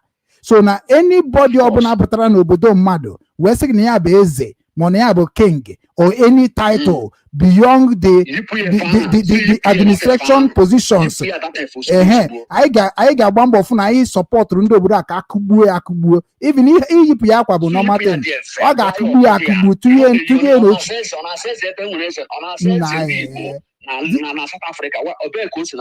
exactly. Onye ebe ka ebo anyị ga-ejekwu mana ọ ga-asa eze ndị Igbo na Anambra, ọ ga-asa eze ndị Igbo na nke ha bụrụ problem ya jebe nna ya. Mana onye ọbụla bụ onye echiri echichi, even ndị echichi anaghị eme travel. Ọkụ nwa dị ya ndị echichi adịghị eme travel. Onye ọbụla chiri echichi bụ onye echichi Igbo, ọ naghị eme travel. Ifuge ichi ha na echichi be nna gị, ịma na onye a na-eretaya go, and ihe ichiri echichi bụ datin ị matara na mba ndị ọzọ. Onye bụ ihe eji abịakwute maka na ihe eji akpọ mmadụ afa bụ maka ihe imenwuru. So automatically mgbe a kpọrọ gị eze, ị ga-akọwa ihe eze ahụ pụtara. Mana otu a mụ na gị na-agba na-ekwu okwu, kedu the definition of eze, like kedu ihe eji mara ndị eze, kedu ebe ọrụ ha, kedu ihe eji echi eze, why inwadia ịmara ihe eji echi eze n'ala Igbo ka m siri ghọta ihe eji echi eze n'ala Igbo. Onye a dị ka onye nọchitere anya Chineke ahụ n'ukporo ahụ. Onye a dị ka onye nwawu polisi, ya nwawu court, ya nwawu judge, ya nwawu everything. Ihe niile ndị ahụ n'ala Igbo dị echiri eze ahụ. Enwee ka arụ si mee n'ala Igbo, enwee nke esi akpa nkata ma onye a na-eme n'ala Igbo, eje na enwere obi akpọta eze akpa nkata niile na the benefit of the community, the benefit of the community, udo ga-achị na community. Ihe ọma na-eme n'obodo akpọpụ eze etinye ya ọnụ na ịnwụkwa na eze does not mean na ọgụ nwa gị ka okwu ga-ebigo n'ọnụ. It's not possible. Maka na eze nwere ka eze nwere ịma na ka m were that na ka anyị gaa into the eze. O nwere cabinet ya na-akpọ ya cabinet. O nwere cabinet, o nwere ndị otu ndị ahụ niile bụ like ịbịa na Nsụka now ejego m mitie igwe Nsụka. Igwe Nsụka gosiri m cabinet ya. Ọ bụ na ị na-anya na screen m kịta nji wee na-agwa gị okwu, ị ga-afụ igwe Nsụka. Igwe Nsụka ahụ kịta na ahụ abịa na Nsụka enwere mkpụnanụ nwee Owere nwee Nru. So onye nke a dịka igwe mkpụnanụ, nya bụ be anyị, onye a bụ igwe m. A na-ekwu maka igwe be nna gị, onye nke a bụ igwe m, igwe Patrick Okoro.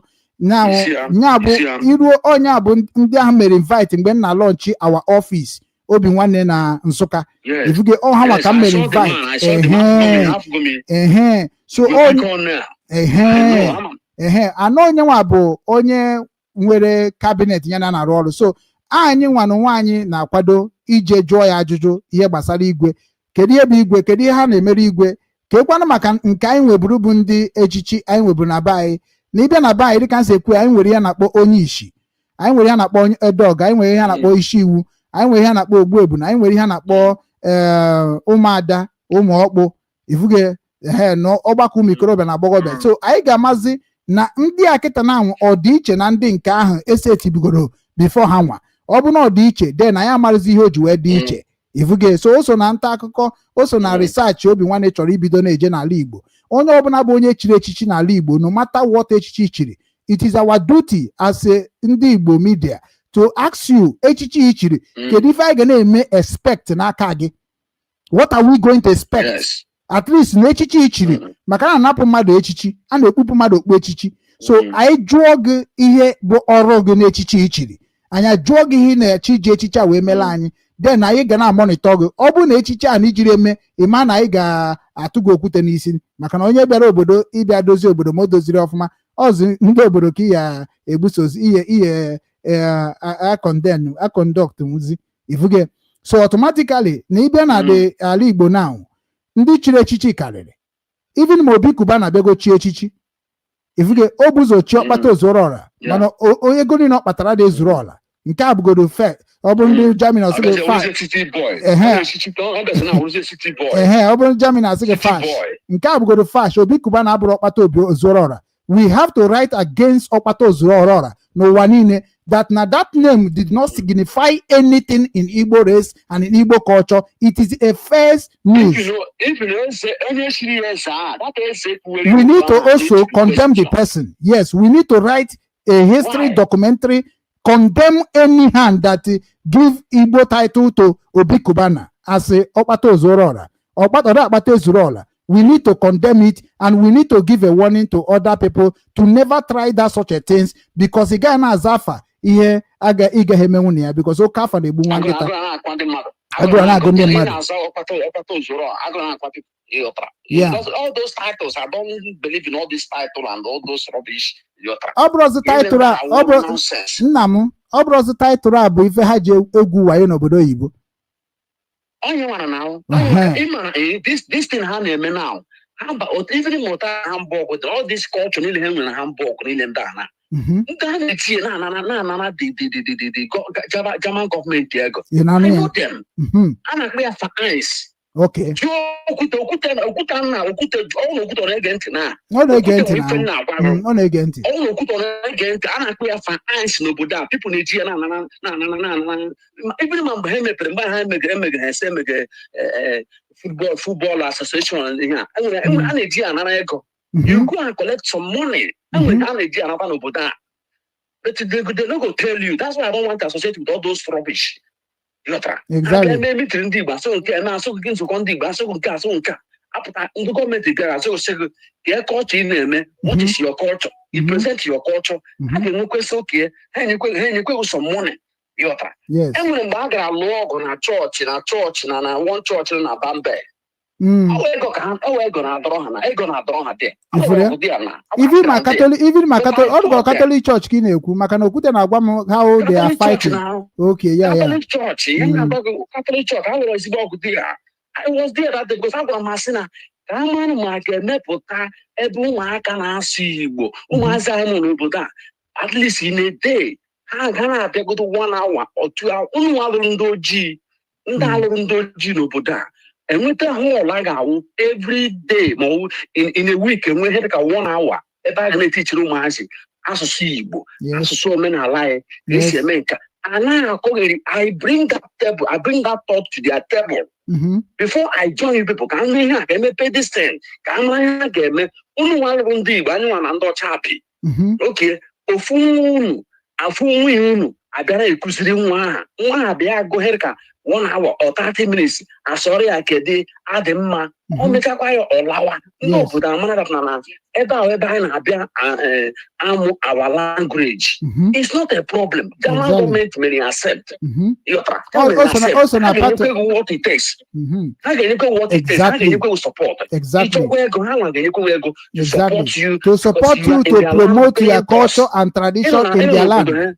N'obodo ha na-akwụ pass n'obodo ha na-akwụ pass so anything I know now here get benefit for the children I know n'obodo ha they will support you they will support you and anyị nwa na ndị ọcha bi ndị ọcha chọrọ ịma ebe ka ụmụazị a na-aga 2 hours lesson ndị ka a na-eteach ihe dị what are they teaching them there are they teaching them against Germany are they teaching them against Igbo are they teaching them against Yoruba are they teaching them against Hausa ihe ndị ha Germans chọrọ ịma ka a mara bata na ka ebe ụmụaka amụ n'obodo a I bring this thing to their table. Nobody wanted it. Naturally, I go Catholic.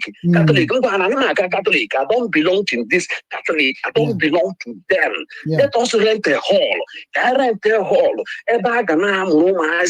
Look at the Arab, Tokai, Greens, all these Italians, all of them are their association, their own particular language. But we don't have it. Even in the bar and restaurant and Bamberg.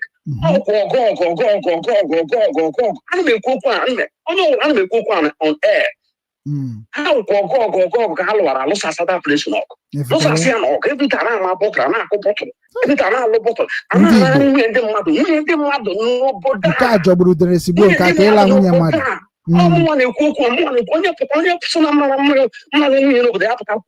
yes.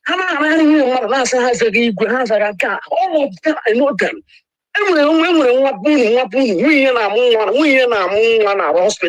We in a hospital. A little bit. Please. Listen, them associate. I don't want to associate with these people. All of them are fools. Look, I don't want to talk all this. This is only women you say. Because na mụ anụ m chọrọ ịmapụ n'ihu ọrụ so m ga-anachetakwa ọzọ na mgbede so anyị ga-ekwu maka ya bụ ya dịkwa m happy o tekwana nna nke na-eme na ịhapụzi ọ dịka holiday tata ọrụ obodo a nwanne go work and come back again ụmụazị a na-alụ gri ọka ịfụ na nna anyị ha gbalịrị mgbe gboo obere ife ịfụ na asị emegaghị Ista asụrụ ala dịrọ ma bụ ụlọ ndị nze anyị ewerego opportunity a kịta na wee sị ka anyị zigoro nke bụ ike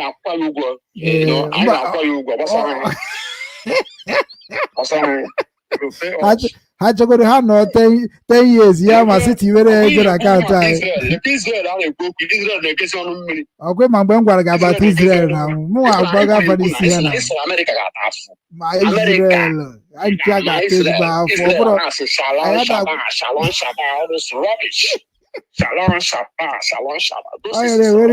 onye na-enweghị iwe because ka asa kọntem mkpụrụ obi ha niile anya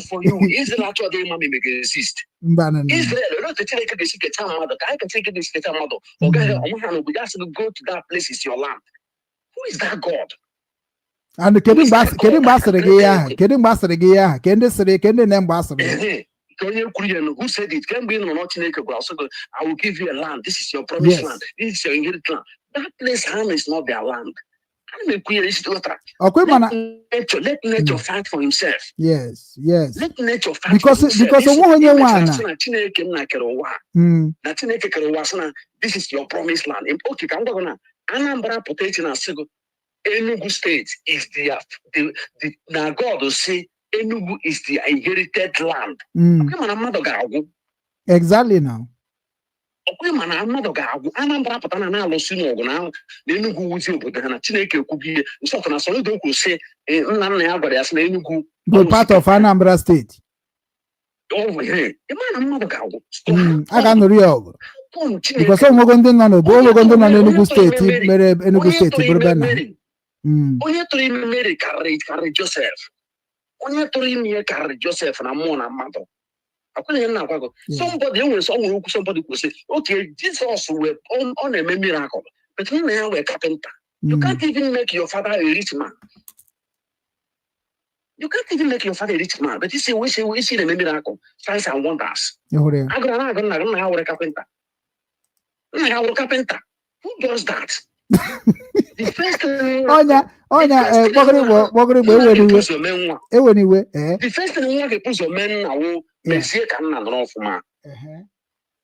ịma na ihe ha gwara anyị na ha bịa na nke Joseph ahụ chọọ ka ha tụọ asị ha sị na Joseph abụrụ nwa tụbara ime Virgin Mary ka o wee dị ka ọ bụrụ na Jesus Christ nke adị good anyị kwetere ya so abịazie n'ihe gbasaziri Joseph ka ezi ka Joseph si bụrụ kapịnta tagide afọ niile bet Jizọs nwere ndị ọ na-ebunye ego na-ebunye ike na-ebunye ihe ọbụla na-ebunye mana Joseph na onwe ya tagidere afọ bugide kapịnta ahụ wee ruo level ahụ ọ nọ today. So which is na ihe a bụ ife mere na okwu ha okwu ihe a bụ ihe mere na ndị nna anyị ha mba no gị ka ọ ga-ekwukwa gị ka ọ ga-ekwukwa gị ka ọ ga-ekwukwa onye ọ dịka otu obi kụkwanarị na ma taa oke nwere Soludo na-eme na Anambra na onye na-eme na Anambra Anambra o ji pawa dị ya power corrupt onye tụrụ Joseph onye tụrụ ime Joseph karịrị Joseph enweghị ọnụ ya anọ onye ka ha bịazi na ọkwa mana ihe ha mere Joseph ka all Igbo Christian trying to do our father so that na anyị ama believe in our father rather we will believe in father. Afọ ka ha na-ata afọ ihe mere Joseph ridara nwụọ yeah because ibe na nwunye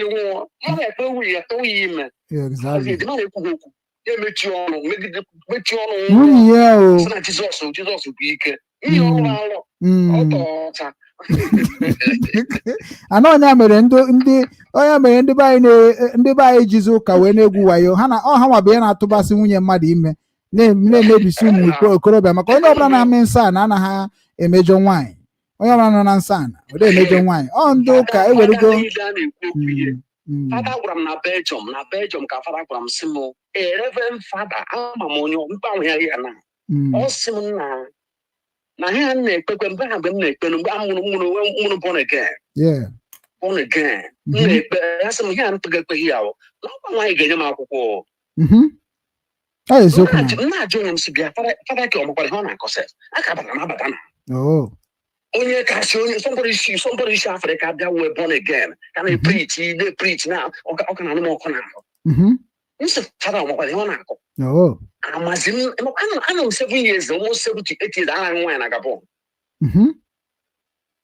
anaghị nwaanyị na Gabon nwanne batazi asịsị nwaanyị nwanne jụọ ha na Hamburg mgbe a gị na-eme n'ihe ụka ọfụma na mgbe ahụ m na-aga n'ụka na ahụ mgbe m batara jụọ ha nwaanyị lụrụ ọgụ n'isi m na Alibaba ụmụ nwaanyị abụọ polisi abịa so you have to take one sị nwenye m na-akpọ maka na nwoke juru eju na nwoke zuru eju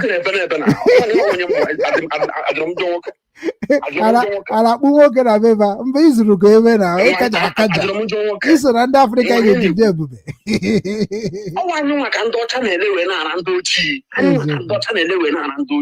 maka omume anyị webata obodo Igbo asị na ọzọ nwere nye akwụkwọ sị gịnị ka a na-akọrọ ka nwanne na rịpabam of Hamburg ụmụ nwaanyị abụọ ndị ọcha akara aka na-adọkwasị efe polisi ada dị ya polisi ada sị m you have to choose one sị ya nobody is going with me today nwa arụsị na-ekwuji okwu ekwughị m ya na onye ọbụla ma onye m nwụrụ aha gbagorigbo ọdụmọdụ ndewo nna m ndewo ekele ya gazie gị nnukwu mmadụ I will call you later.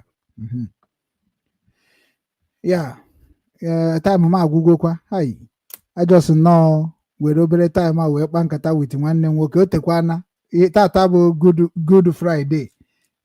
good Friday onye ọbụla nọ n'ụlọ ịma ịbịa na Germany ebe niile tọnwụrụ chakụrụ so onye ka m ji wee dịkwa happy wee sị ka m bịa kwucharukwara unu yọtago na anyị ga-ebidokwa na-abịakwa na-enyekwa ndị be anyị ihe bụ ozi ọma ndị niile ahụ ịfụrụ bụ ndị Obinwanne ga-anachite ị ga-afụ ana m edere ha akwụkwọ so onye ọbụla ga-anachite ka anyị kwubekwa ka ndị be anyị ga-esi wee ghọta ozi ọma iziri before today ihe gbasara ozi ọma gbasara maka igwe eze n'obodo mmadụ king n'obodo mmadụ anyị na-akọndem ya eri oge n'Obinwanne ndị Igbo anyị ada anabata ya ana anyị na-aga ọfọ na ndị niile na-eme ụdị ihe a ha ga-eji ana na-ezere mmiri maka na ọ arụ ka ọ bụ mmadụ ije n'obodo mmadụ jeje bụba eze mana be nna gị bụghị eze ọ bụ arụ ka arụ government of our land and masị government of our land ụmụ Igbo bụ ndị ọnụ na-eru n'okwu bụ ezigbo mmadụ bụ ndị nwere Obinwanne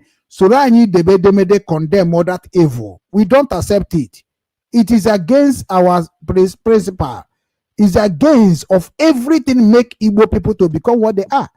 Ọ bụ arụ ka ọ bụ mmadụ ije n'obodo mmadụ jee chibe echichi ọ bụ arụ ka ọ bụ condemn ọ na ife a ka arụ kwụsị na ndụ ndị Igbo nọ n'obodo oyibo maka na ndị niile na-abụ ndị eze n'obodo mmadụ na-abụ 419 anyị asachigie All the difficult inweta onye chiri echichi be mmadụ na-abụghị either na Igbo yahoo or ọ bụ na Igbo 419 ọ bụ na Igbo retire 419. Onwe onye anya zuru oke, onwe onye Igbo mụjurala nne ya afọ ọfụma otu anọ kịta mbịa n'obodo a jezi ka nchibe echichi na ala obodo a ka wee recognize echichi m to government of this Germany. Ndị be anyị na-eme arụ, ndị be anyị na-eme arụ. Kezizi time ị ga-eji wee onye ka ị na-abịa control, ị na-achọzi ka ndị Igbo niile nọ n'obodo ahụ ka ha chọrọ hapụ ịnazibe nna ha. Sọnsọ CAC union ndị ọcha nyere unu, ndị foreigner nyere anyị iji wee kpokọ onwe anyị ọnụ n'obodo ọbụla anyị nọ n'ime ezugo. Any other thing attach, we ụmụ Igbo we support the nation or the country ebe ọ na-eme ka egbusisi unu, ka additional destroy everything unu na-eme, because onye nwa na-ebutere ndị dị ka anyị aja afa. Ebe m na-arụ ọrụ kịta ndị Ghana juru ihe, and ndị Ghana ahụ ifu the hatred ha nwere about ndị eze Ghana ahụ, ha ka na plan ihe ha ga-eme that man with that family unu ga-emecha mara ife anyị ji agwa onye ọbụla go back to root. You as onye Igbo, you shall go back to root, or all of us will face the reality in outside country. Because na ndị be anyị kịta na ezu ori ọnụ nwa zụchara ha, ndị eze a na-azụ ha. Ị na-ekwu maka ịtụ ọrụ, ndị a na-enye akaụntụ, ndị a na-enyecha emekwa yahoo ọhụ ha nwa bụ ndị eze ahụ, ọhụ nwa bụ ndị king ahụ, because ha bụ king of 419, ha bụ eze ndị 419. And that is why ji efu ha na-egbusisi onwe ha na South Africa, na-ama onwe ha mma, na-egbu onwe ha, na-agba onwe ha egbe, na-esu onwe ha imi. Ọkwa ha bụ the king of Africa, ọkwa ha bụ eze ndị Ghana, ọkwa ha bụ eze ndị South Africa. We need to stop that nonsense. That is why when we are talking about restoration of the peace in our land, because they have become a criminal, a bandit in another people's land. Ondori kahabo. Ondori kahabo. And we must write a letter against them to the whole foreign affairs. We must keep bombing them official letter to condemn all the Igbo attitude in another man country.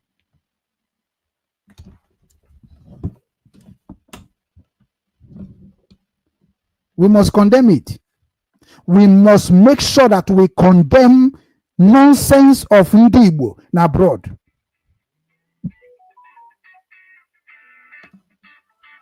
Call out, go too much. Mama Hana Borom can check go Marian the Marina call out na bike said. So munem kaifun number. Igbo. Ọ bụrụ na ị na-ege anyị ntị n'onu ma na-ekiri ozi ọma nke anyị na-ewetara unu na ozi ndụmọdụ na ịgbazi ọnụ nke anyị na-ewetara unu, biko ka ị na-esonyere anyị na YouTube, na-esonyekwara anyị na Instagram maọbụ na Twitter maọbụ na Facebook na webụsaịtị nke ndị Obinwannem, ka anyị wee na-ezinye abụ ozi ka o si wee kwesị dị na-adị, maka na oge erugo mgbe anyị ga-ebupụta ihe nke njirimara Igbo na asụsụ Igbo na omenala Igbo na ihe gbasara ndị Igbo niile n'ụwa niile. Ọ kacha ihe anyị na-achọ bụ Biafra. Ị ga na-afụkwanye abụ ozi ka ọ ga na-abịa. Ị na-esonyere anyị, ị ga na-ama mgbe anyị tụpụtara gị ozi nke dị mkpa ị ya mara, ma wee marakwa ị ga-eme ngwa ngwa ka emeghara ọdachi.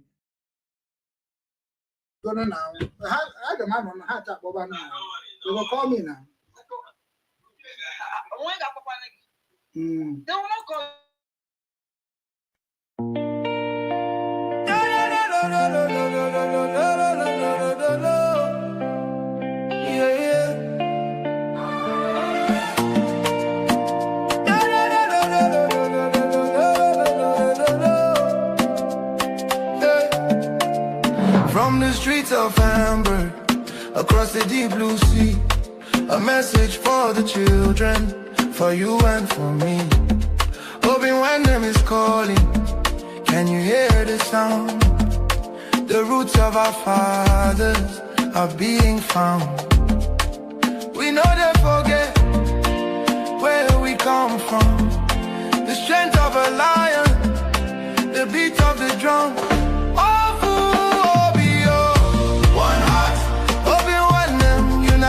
We achieve restoring the culture, that's what we believe. From the Ordinala to the Azusu we speak, lifting lifting the fallen, helping the weak. Obinwannem worldwide, the movement is Igbo global.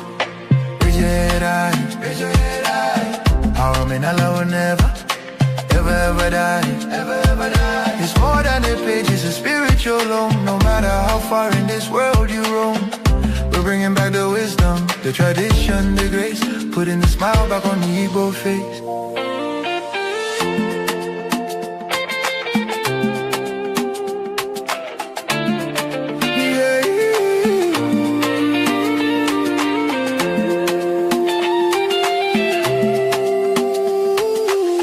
A high energy. Please. Obinwannem, Obinwannem, Obinwannem, Obinwannem, Obinwannem, Ndi-Igbo, in every land, Obinwannem, protect the culture, it's in our hands.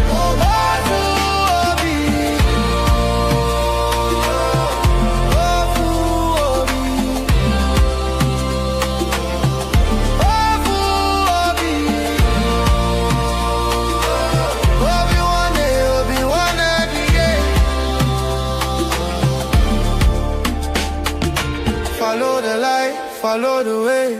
Obinwannem is leading the day. Keep the fire burning, keep the language strong. This is where we all belong. Again, you phase out with a final celebration.